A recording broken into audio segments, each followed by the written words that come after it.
여러분 안녕하십니까? 통통 시간 21번째입니다. 제 채널 이름을 이정용의 통통으로 찾아주시면 더 빨리 찾으실 수 있습니다. 통통만 치시지 마시고 이정용의 통통 하시면 더 빨리 찾을 수 있습니다. 자, 오늘 할 일은요. 이제 여러 가지 이제 정통적인 어떤 우리 아주 기본적인 회계 모델을 좀 변형시킨 이제 실제 이 연구나 실제 어떤 조사에서 여러 가지 이제 변수에다가 독립 변수든지 종속 변수든지 y든지 이걸 좀 변환을 시켜서 하는 경우가 대부분입니다. 대부분입니다. 그래서 그런 변수의 변환에 대해서 우리 공부하도록 하겠습니다. 우리 기본 어, 모델은요. 역시 y 꼴로 베타 0 플러스 베타 1 x1 플러스 이렇게 해서 이게 중회귀 분석이죠. 뭐 어떤 사람은 중회귀 분석, 어떤 사람은 다중회귀 분석 이렇게 이야기를 하는데요. 뭐 좋습니다. 여하튼 독립 변수가 두 개 이상 있을 때를 중회귀 분석, 다중회귀 분석이라 하고 하나만 있을 때는 이제 어, 심플 리그레션, 단순 회귀 분석이라고 하죠. 선형 회귀 모델, 이제 좀 이 변수 변환을 이야기하기 전에, 우리 항상 선형 회귀 모델이라고 이제 이야기하는데, 이 앞에 붙은 선형의 그러한 그 의미가 뭐냐, 선형. 선형의, 이 뜻이 무엇인지를 제가 조금 확실하게, 어, 하고 가는 게 좋겠습니다. 왜냐하면 변수를 변환할 때 무슨 뭐 제곱을 쓰기도 하고 뭐 로그를 쓰기도 하고 이러니까 선형이란 무엇인가, 리니어 리그레션 모델이라는 것이 무엇인가 하는 것을 확실히 해야 되겠습니다. 선형식이라는 것은 우리가 보통 뭐 그냥 일반 사람들이 쓴 경우를 보면은 y는 a 플러스 b x1 플러스 c x2 이렇게 해서 뭔가 어떤 x1, x2 이것을 하나의 y를 변화시키는 뭐 변수지만 요인이라 하면 생각합니다. 요인. x1이 x2가 요인이라고 생각합시다. 그러면 제가 이 요인들이 그냥 이렇게 플러스로 앞에 물론 상수항이 붙었습니다만 몇 배의 b배의 x1으로 값으로 이거는 이제 x1의 어떤 요인이겠죠. 이거는 x2의 요인이죠. 그 두 개가 이게 플러스로 됐단 말씀이에요. 물론 이게 이제 이 경우는 c가 음수로 나온다면 이게 이제 마이너스 될 거예요. 요인이 뭐 더해지느냐 y에 빼지거나 하는 그런 것이죠. 그래서 이제 그걸 우리는 뭐 수학에서는 이런 것을 선형식이라고 합니다. 그렇죠? 선형식아. 수학에서는 이런 것은 또 이제 2차식이라고 그러죠. 2차식. 이런데 무슨 이, 이 자성항이 있다든지, 그렇죠? 또 뭐 이런 것도 2차식이죠. y는, 뭐, 이렇게 a 플러스 b x1 플러스 b x2 플러스 뭐, c, d, x1, x2가 있다. 이렇게 곱하는 것이 있다. 이렇게 되면 이것도 이제, 이것은 이제, 비선형식이 아니겠어요. 그렇죠? 수학에서는 그렇게 씁니다. 근데 회귀 분석, 회귀 모델에서는 이것을 조금, 이제 우리가 조심해서 좀 구분을 해야 됩니다. 자, 그런데 이것은, 어떻게 보면 이것은 x1이라는 요인과 x2라는 요인과 이게 물론 x2 자성이 있지만은 x2 자성이라는 요인들이 다 합해져 있는 것이다. 이렇게 단순히 이제 플러스로 되어 있으니까 어떻게 보면 이것도 x1, x2, 뭐 이걸 x3라 치죠. 의 어떤 선형, 말하자면 이 항과 항 사이가 플러스로 됐으니까 이것은 어, 선형이라고 볼 수 있습니다. 이제 우리 사회과학이나 뭐 이런 것을 하는 회귀 분석을 많이 하는 사람들의 입장에서 봐서는 그렇다 이겁니다. 물론 이제 엄밀하게 수학으로 하면 이거는 이제 선형식이 아니고 2차식이죠. 그러나 이 이제 우리의 입장에서는 이런 요인, 이런 요인, 이런 요인이 합해져 있다 이거죠. 비선형 회귀식은 이런 것입니다. x1 플러스 x2 여기까지는 선형입니다. 그러나 여기 얘가 b 곱하기 c라는 이거 어떤 그 모수 찾아야 할 모수가 b 곱하기 c로 돼 있다 이거죠. 이건 이제 이 모수에서 이 모수는 무엇이냐 하면은 이게 이제 뭐 이게 모수 아니겠습니까? 우리가 찾아야 할 모수가 이게 A, A, A, B, C 이런 것이 다 모수죠. 여태까지는 베타 0, 베타 1, 베타 2로 했는데 이제 좀 더 우리 쉽게 이야기해서 이런 것입니다. 이런 것이 모수인데 이게 모수가 뭐 이거 그 단순한 그냥 뭐 하나의 상수든지 이런 것이었는데 요놈은 이제 곱하기가 되어 있단 말씀이에요. 이거는 이제 모수의 비선형이죠. 비선형입니다. 그래서 은밀하게 그 회귀에서 말하는 선형 회귀라 하는 것은 모수가 우리 추정해야 할 모수가 단순한 그냥 상수항이다. 상수다. 선형이다. 뭐 A를 찾든지 뭐 A 플러스 K를 찾든지 이거는 뭐 상수니까요. 그런 것이다. 그죠? 이런 것이 아니다. 그죠? 그래서 약간 수학에서 쓰는 선형과 회귀 모형에서 쓰는 선형을 조금 구분하고 있습니다. 선형 회귀 모델은 엄밀하게 말하면 모수의 선형을 의미한다. 모수가 이렇게 선형으로 되어 있는 이런 모델을 이야기한다. 그러니까 이런 항이 뭐 이게 선형이 아닌 것, 뭐 이런 것은 충분히 그냥 우리 회귀 모델에서 뭐 이렇게 다룰 수 있다 이거죠. 자, 그래서 그걸 좀 더 구체적으로 보여드리겠습니다. 자, 이게 이런 식이 있다 합시다. 이런 뭐 함수를 추정해야 한다 합시다. 이런 함수를. 이거 완전히 비선형입니다. 수학으로 보면 이거 완전히 비선형입니다. 그죠?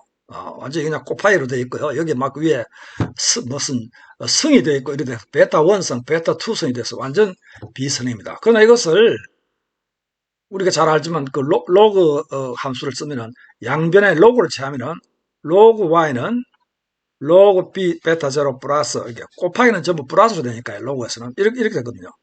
또 지수는 앞으로 나오고 이렇게 해서 요렇게 나온단 말씀이에요. 이렇게 나오니까 형식이 말이죠. 만약에 이것을 P라 그러고, 요것을 P라 그러고, 요건 뭐 그냥, 뭐 이 상수에다가, 로그를 붙였으니까 어떤 상수겠죠. 이게 상수겠죠. 그 다음에 여기에 로그 x1을 k라 치자, 이죠. 요거로 치자. 또 로그 x2를 l로 치자. 이렇게 하면 정확하게 우리의 형식, 선형 회귀식 됐다, 이죠. P 이꼴 무슨 상수, 절편 플러스 베타1 어떤 처음 독립변수 플러스 베타2 두 번째 독립변수로 딱 됐단 말씀이에요. 그러니까 이런 모형은 수학적으로는 비선형이지만은 로그로 바꿈으로 해서 우리가 다룰 수 있는 선형 회귀 모델로 바꿀 수가 있다 이런 것이죠. 그렇죠? 사실은 이런 모델 많이 씁니다. 앞으로 이제 곧 실제 데이터를 가지고 한번 추정을 해보겠습니다. 그러니까 이 수집된 자료는 y, x1, x2인데 그것을 회계 분석하기 전에 엑셀로서 요것을 로그 값을 새로 취해가지고 요거 각각의 로그 값을 취해서 그 로그로 변환된 값을 가지고 회계 분석을 하라 이런 말이겠죠. 네, 아주 재미있는 현상입니다. 이런 그 함수를 언제 쓰느냐? 이건 뭐 경제학을 공부하는 사람들은 엄청나게 중요한 함수의 형태입니다. 나중에 콥다그라스 생성함수라고 그러는데요. 조금 더 자세히 설명을 드리겠습니다. 자, 그래서 변수 변환의 네 가지 예 이렇게 씁니다. 아주 이것은 뭐 그냥 요거 방금 요런 거 요건 수학적으로 봐서는 이게 선형식이 아닙니다. 그러나 이것을 한 요인으로 본다면 선형으로 플러스 된 것이죠. 그러니까 자료를 y 구하고 x1 구하고 x2 구하고 또 x1 곱하기 x2를 계산해서 그걸 하나의 새로운 변수라 보고 집어넣으면 되는 것이죠. 우리 곧 연습하겠습니다. 그 다음에 이건 베타 제로 플러스 요게 자성항이 있는 거. 그럼 y하고 x1, x2의 자료를 수집하고 그 다음에 x2 자성을 쉽게 이제 계산할 수 있으니까 그것을 하나의 새로운 변수가 들어간다고 치고 해서 이 세 개의 독립 변수와 y와의 관계를 추정하면 그건 이제 회귀분석이 되는 것이죠. 세 번째 타입은 이렇습니다. 아까 한 바와 같이 뭐 로그를 취해서 양변에다 로그를 취해서 로그 P 이꼬로 뭐 이렇게 로그 K, 로그 L 그렇게 P와 K와 L을 수집해서 그냥 쓰지 말고 로그 값을 취하라. 세 개다. 그래서 그 새로운 로그 값을 가지고 회귀 분석을 하라. 여러분들 잘 아시겠지만 로그에는 자연 대수와 상용 대수가 있지 않습니까? 로그 밑이 10인 것을 예를 들어서 뭐 100이다. 이런 것은 이제 상용 대수라고 자연 대수 로그 2의 100이다. 요거 이제 자연 대수라 그러죠. 뭐 자연 대수를 쓰건 또 상용 대수를 쓰건 뭐 상관이 없습니다. 로그 값을 치사하라. 또 어떤 것은 이제 어떤 그 독립 변수가 여기에 y를 종속 변수를 구하고 x1 어떤 독립 변수를 했는데 이것이 이게 역수로 들어가는 거가 있다 이죠. 어떻게 보면 이것은 xy x1y 이꼬르 뭐 something k 뭐 이런 포물선 형태 아닙니까? 이렇게 포물선 형태다 이죠. 포물선 형태. 우리 중학교인가 고등학교에서 배웠던 포물선 형식이다 이죠. 그러니까 어떤 그 x하고 y가 이렇게 있는데 그렇죠? y가 있는데 x가 증가할수록 y가 감소할 때 말이죠. 감소할 때는 그냥 우리가 직선으로 할 수도 있고, 오케이? 이 직선의 그 감소가 아니고 이렇게 더 급격하게 이렇게 감소한다. 이렇게 생각할 때는 요런 함수를 쓰게 되는 것이죠. 그렇죠? 오케이. 자, 그래서 제일 처음 거 요런 형태입니다. 두 독립 변수의 곱이 들어간다. 이거 어떤 데 쓰느냐? 이거 이제 그 뭐 실험 계획을 하는 사람들이 많이 쓰는데 실험 계획. 두 독립 변수의 상호작용이다. 상호작용을 어떤 분들은 뭐 교호작용이라고 하기도 하고 영어로는 interactive 이펙트가 있을 때 이런 모델을 쓴다 이거죠. 제가 생각할 수 있는 뭐 아주 여러분들이 잘 쉽게 이해하리라고 제가 생각이 드는데요. 한번 이런 걸 생각해보죠. 옛날에 그 제 어렸을 때 감기가 걸리면 할머니께서 아주 그냥 음식을 몇 배 먹어라. 우선 매운 음식을 먹어서 땀을 팍 흘려라. 그리고 술을 좀 마시라. 막걸리를 좀 마시라. 술 취하면은 감기가 좀 떨어진다. 이렇게 말씀을 하셨거든요. 그걸 한번 따져보자고요. 이렇게. 여기가 음식의 매운 정도입니다. 그래서 안 매운 음식 먹은 사람, 뭐 중간 정도 먹은 사람, 아주 매운 음식을 먹은 사람 이렇게 있습니다. 그렇죠? 그러니까 요 사람들은 술을 안 마신 사람이고 빨간 거는 술을 마신 사람이라 합시다. 보시면은 요 안 마신 사람만 봅시다. 보면은 역시 매운 음식을 먹은 사람일수록 감기의 효과, 감기를 감소하는 효과를 합시다. 감기의 효과 낫게 하는 그런 효과가 커지고 있지 않습니까? 이렇게 감기 감소 효과 커지고 있지 않습니까? 또 술 마신 사람도 뭐 똑같은 어떤 그런 간격으로 이렇게 올라가고 있으니까 술 마신 사람도 역시 음식을 몇 개 먹으면은 감기를 낫는 효과가 커지고 있지 않습니까? 근데 이것이 이 간격이 이렇게 딱 같습니다. 이렇게 딱 같습니다. 그러니까 이것은 분명히 이 마셨느냐 안 마셨냐 하고 또 이것은 매운 음식을 먹었냐 안 먹었냐 하는 것이 그 효과가 두 효과 매운 음식의 효과와 알코올의 효과가 그냥 두 개 그대로 합쳐진 겁니다. 이렇게 그대로 같은 디그리로서 같은 어떤 그 정도로서 두 개가 나란히 합쳐진 겁니다. 자, 이거 보면은 안 매운 음식을 먹은 사람에서도 술을 마신 사람이 조금 효과가 더 낫습니다. 그렇죠? 여기 그렇지 않습니까? 이렇게 봐도 이게 위에 올라가 있으니까 빨간 것이 올라가 있으니까 술 마신 사람들의 효과가 더 좋다 이거죠. 따라서 뭐 할머니 말씀 맞는 거죠. 술을 마시면은 감기를 낫게 하는 효과가 크다. 그죠? 또 이쪽으로 보면은 요렇게 하니까 술을 안 마신 사람만 가지고 보면은 이렇게 가니까 이게 매운 음식을 먹을수록 감기를 뭐 이렇게 낫게 하는 효과가 크지 않습니까? 오케이, 좋습니다. 그런데 이런 경우가 있다, 그죠? 어, 물론 매운 음식을 더 매운 음식을 먹을수록 감기의 효과가 예방 효과를 할까요? 뭐 낫게 하는 효과가 커집니다. 이렇게 커지고 있습니다. 이게 효과니까요. 효과니까. 그런데 여기에 술을 마신 사람이 마신 사람과 안 마신 사람이 이렇게 있는데, 술을 마신 사람은 어 모든 그 매운 음식의 그 수준에 항상 위에 있으니까 역시 술은 효과가 있습니다. 그런데 이게 더 매운 것을 먹은 사람은 이렇게 되지 않고 이렇게 팍 올라갔다 이거야. 어. 그러니까 이건 어떤 상승 효과가 있네, 상승 효과. 시너지 효과라고 그러나요? 시너지.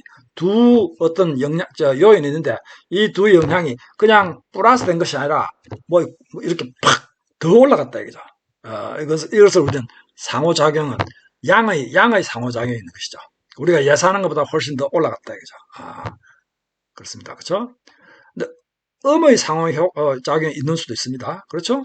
이것은 역시 이렇게 매운 음식을 먹을수록 처음에 올라갔습니다. 술을 마신 사람이나 안 마신 사람이나, 그렇죠? 근데 어느 정도 이 매운 음식의 정도가 지나치니까 오히려 이것이 이제 내려온다 이거죠. 어, 원래 술을 마시면 효과가 더 좋아야 되는데 더 나빠진다 이죠. 이것은 처음에는 상승 효과 이렇게 올라가다가 뭔가 일정 수준을 지나가면 이게 이제 깎아 먹는다 이죠. 이게 상쇄하는 그런 어, 뭐랄까요, 그 시너지 효과를 안 그러고 그 반대말이 뭐죠? 예, 하여튼 서로 이 상쇄하는 그런 효과가 있다 이죠. 자, 이랬을 때, 이런 두 가지의 어떤 상호작용을 예상하고 있었을 때, 그럼 이제 이 분석 모델을 어떻게 잡아야 되느냐, 이렇게 잡는 것이죠. 이렇게 두 개를 곱해가지고 이렇게 한다 이죠. 그래서 만약에 베타1이 플러스가 나오고, 베타2가 플러스 나오고, 하면은 요것이 증가함에 따라서 Y가 증가한다. 예? 또 요것이 증가함에 따라서 두 번째 요인이 증가함에 대해서 이 효과가 커진다. 근데 이것이 베타3가 양수면은 증가함에 따라 요만큼 더 이제 올라가니까 이걸 나타내는 것이 이렇게 올라가는 것이죠. 이것이 베타3가 음수면은 이 두 합한 요인을 까먹는 거죠. 이렇게. 그렇지 않습니까? 이런 이제 재밌는 어떤 상황이 이제 있을 수가 있는 것이죠. 뭐 여러 가지 교육학이라든지 또 무슨 술 만드는 양조장에서라든지, 왜냐하면 이제 술을 만들 때 누룩을 넣지 않습니까? 누룩을 더 많이 넣으면 넣을수록 뭐 술이 빨리 숙성이 된다든지, 그런데 누룩을 너무 많이 넣으면은 숙성이 뭐 예상했던 건 늦어진다든지, 왜냐하면 누룩균이 너무 많아가지고 자기들끼리 이제 뭐 전쟁을 하든지 저는 뭐 잘 모릅니다만 하여튼 그런 경우가 있을 수가 있는 것이죠. 자, 그래서 x1, x2, y를 자료를 구하고 그 다음에 새로운 x1, x2 곱해서 어떤 새로운 변수를 만들어서 회귀 분석을 하면은 우리 상호작용이 있는지 없는지 이런 것을 우리가 체크해 볼 수 있는 것이죠. 재밌는 현상이죠. 오케이. 두 번째, 여기에 독립변수의 제곱항이 있는 경우, 자, 저는 뭐 경제학을 공부를 했기 때문에 경제학 예를 드는 것이 참 쉽습니다만, 뭐 다른 경우도 마찬가지입니다. 임금을 결정하는, 뭐 우리가 보통 이제 임금이라고 했지만 earning입니다. earnings. 사람이 뭐를 이렇게 일을 해서 돈을 버는 것을 earnings이라고 그러죠. 경제에서 인컴은 좀 다르죠. 소득은 일을 해서 번 돈도 있고, 아니면 뭐 은행에다가 예금을 해놓고 돈을 버는 경우도 있고, 뭐 집을 빌려줘서 일은 안 하지만 집을 뭐 이렇게 빌려줘서 이렇게 하는 것도 있고, 뭐 그런 것은 이제 earning은 안 들어가지만 인컴에 들어가죠. 아무튼 이 earning은 뭐 제가 임금을 했습니다만 경력 연수의 함수다 이거죠. 그렇지 않습니까? 같은 대학을 졸업해서 똑같은 교육 연수, 대학을 졸업한 사람이지만은 그 사람이 그 지금 하고 있는 잡을 몇 년간 했느냐. 그렇지 않습니까? 그러니까 뭐라 합니까? 그것을 시쳇말로 짬밥이라 그럽니까? 죄송합니다. 그런 말 써서. 그것이 크면 클수록, 임금은 자연히 올라갈 거다, 이거죠. 그렇죠? 그게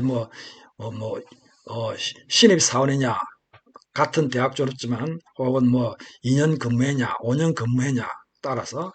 근데 이제, 우리가 보통 이렇게 경력 연수를 쭉 이렇게 보면은 임금은 이렇게 올라가다가 분명히 올라갈 겁니다. 그러나 어느 정도 수준이 되면은 이게 이제 이게 레벨 오프가 된다. 레벨 오프. 이게 딱 돼가지고 더 이상 안 올라간다. 이죠. 심지어는 이것이 이제 내려가는 수도 있다. 이죠. 뭐, 임금 피크제가 뭐 그런 것입니까? 임금을 계속 올라가는데 어느 일정한 어떤 연령이 되면은 더 이상 그, 우리 회사는 이때 임금을 좀 삭감하자. 뭐 이런 것도 있고요.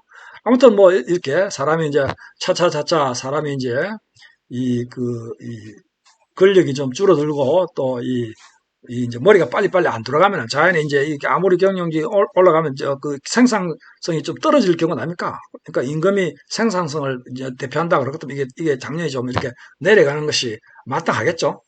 제가 오래 살아보니까 알겠더라고요. 눈도 침침해지고 귀도 잘 안 들리라 그러고요. 또 이게 판단력도 계속 떨어지는 것 같아요. 그러니까 이렇게 되는 것이죠. 그러니까 우리가 이것을 그냥 Y는 임금은 A 베타 제로 플러스 베타 1 이게 이제 경력 연수다. 이어. 이렇게 하면은 이 식은 무엇입니까? 이거 뭐 계속 올라간다는 거 아닙니까? 베타 1이 양수면은 그렇게 해서는 안 되겠다 이죠. 그래서 여기 경력 연수 자성을 딱 집어넣는다 이죠.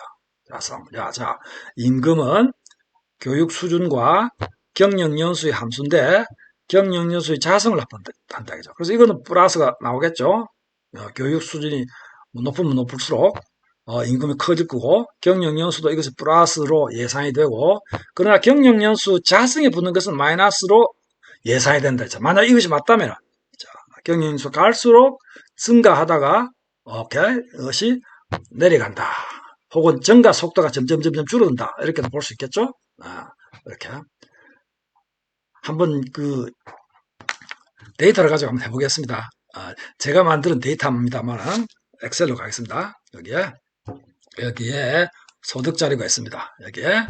여기가 이제 Y가 하나의 소득입니다. 임금이라도 좋고 단위가 어떻게 됐든 간에요. 이게 달러든 혹은 1000달러든 혹은 무슨 이게 10만 원이든 좋습니다. 이렇게 X1은 교육 연수입니다. 6년, 7년, 7년, 8년 이렇게 했고 경험 연수도 이건 신참이다. 오케이 이렇게 하고 많은 사람은 15년 경험이 있다.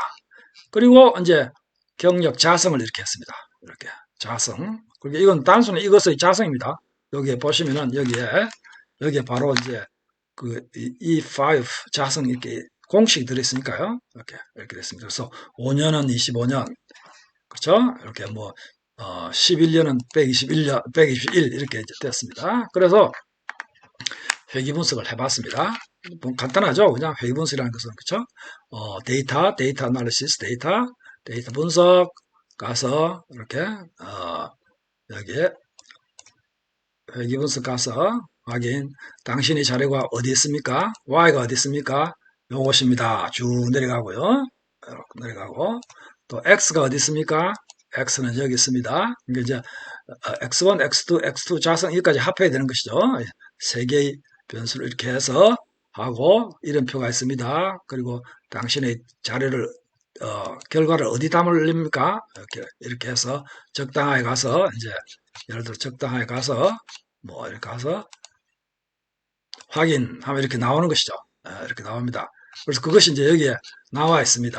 이렇게 나와 있습니다. 이렇게 여기 나와 있는데요. 여기에 어디 볼까요? 자, 이게 7.13이니까 여기 베타 1이 7.13 이것은 교육 연수 1년 증가하면은 7.1 단위의 소득이 더 커진다. 이렇게 되는 것이죠. 또 경험 연수 1년 증가하면은 15.89 뭐, $1000 혹은 뭐 100만원 뭔가 하여튼 Y의 그 단위에 따라서 그만큼 늘어난다. 하지만 경영 연수가 계속 연년세세 증가하는 것은 아니다. 이것은 뭔가 그 이제 끌어당기는, 끌어내리는 그런 효과가 있다 하는 것을 알 수 있죠. 네, 네, 그렇습니다. 어디 한번 볼까요? 일단 유의하고요. 제로니까 유의하고, 요것도 제로니까 유의하고, 이것도 유의하네요. 경영연수의 자성도 유의합니다. 전체 모형은 물론 이게 제로니까 유용하고요. 뭐 이게 잔차도도 제가 적었습니다만은 잔차도는 나중에 다음에 설명을 드리도록 하겠습니다. 자, 오늘은 그 회귀 분석을 할 때 어떤 그 독립 변수라든지 혹은 종속 변수까지 포함해서 변수의 변화를 해서 집어넣어야 할 경우가 생기는데 그렇게 어떻게 하는가 하는 그 네 가지 예 중에서 두 가지를 보였습니다. 다음 시간에 나머지 두 가지를 보여드리도록 하겠습니다. 시청해 주셔서 감사합니다.